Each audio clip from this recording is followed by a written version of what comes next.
Hello बच्चों, let's see this question. This question says an assembly of ideal spring mass system shown placed on a smooth horizontal surface as shown. At this instant, the springs are relaxed.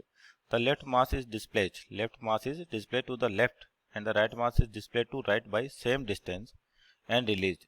The resulting collision is elastic. The time period of the oscillator of the system is. तो देखिए आपके पास एक question है, simple harmonic motion का है और इसमें अपने पास टाइम पीरियड की बात कर रखी है। तो की कॉन्सेप्ट जो होगा यहाँ पर आपके पास मेनली वो होगा time period of spring block system spring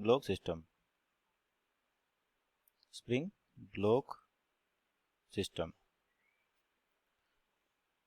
अब देखिए यहाँ पर, तो देखिए इस सिस्टम को समझे, आपके पास हो क्या रहा है कि दोनों का डायग्राम बनाते हैं एक बार। ये आपके पास पहला मास हो गया, ये हो गया आपके पास पहला मास, और ये हो गया आपके पास दूसरा मास।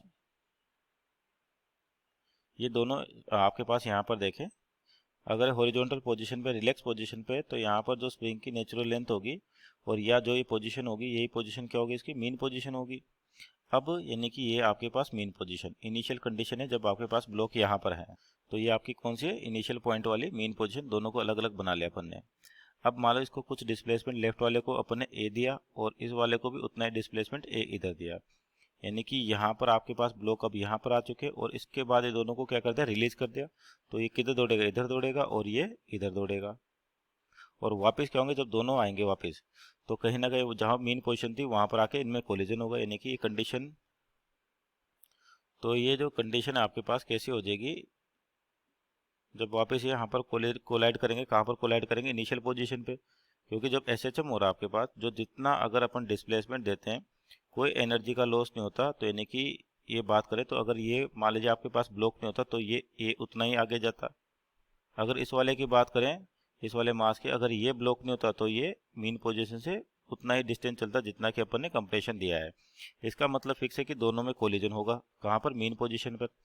अब आपका जो कोलिजन है वो कौन सा, इलास्टिक कोलिजन है आपके पास, इलास्टिक कोलिजन। तो इलास्टिक कोलिजन में क्या होता है, आपके पास जो कोलिजन वेलोसिटीज है वो आपस में इंटरचेंज हो जाती है। जैसे मान लीजिए वेलोसिटी v1 थी जब ये कोलाइड करने वाला था, और इसकी वेलोसिटी क्या थी, v2।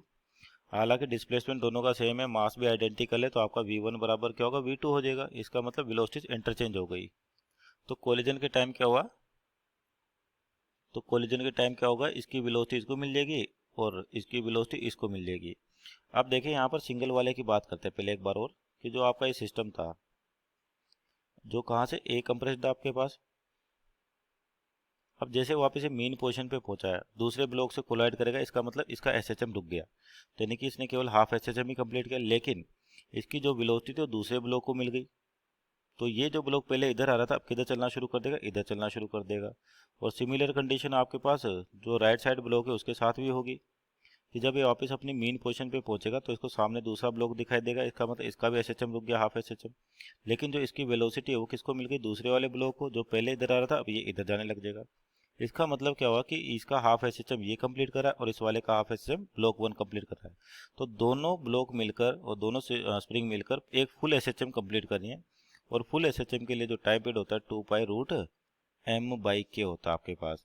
या फिर आप इसको ऐसे भी कह सकते हैं, इसका हाफ एसएचएम जो होगा प्लस इसका हाफ एसएचएम जो होगा, तो इसका हाफ एसएचएम का टाइम और इसके हाफ एसएचएम के टाइम को जोड़ के अपन टोटल एसएचएम का टाइम भी बता सकते हैं, क्योंकि ये हाफ एसएचएम ये कर रहा है और उसके आधे एसएचएम को ये कंप्लीट करवा रहा है। सिमिलर कहानी यहाँ पर भी रिवर्स है। तो आप चाहे तो इसको इसके लिए मानते अपन एसएचएम टाइम पीरियड निकालें, किस वाले ब्लॉक के लिए, इस वाले ब्लॉक के लिए। तो नेक्स्ट स्लाइड में देखें इसको, तो कह देते अपन टी।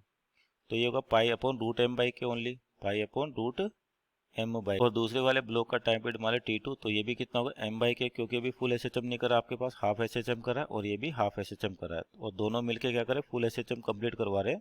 तो टाइम पीरियड होगा T1 + T2। आपका डेटा सेम है तो ये हो जाएगा 2π√m/k। So our final answer is equal to T = 2π√m/k। Option check करें तो ऑप्शन नंबर आपका 4 सही होगा। Hope you understood well, best of luck.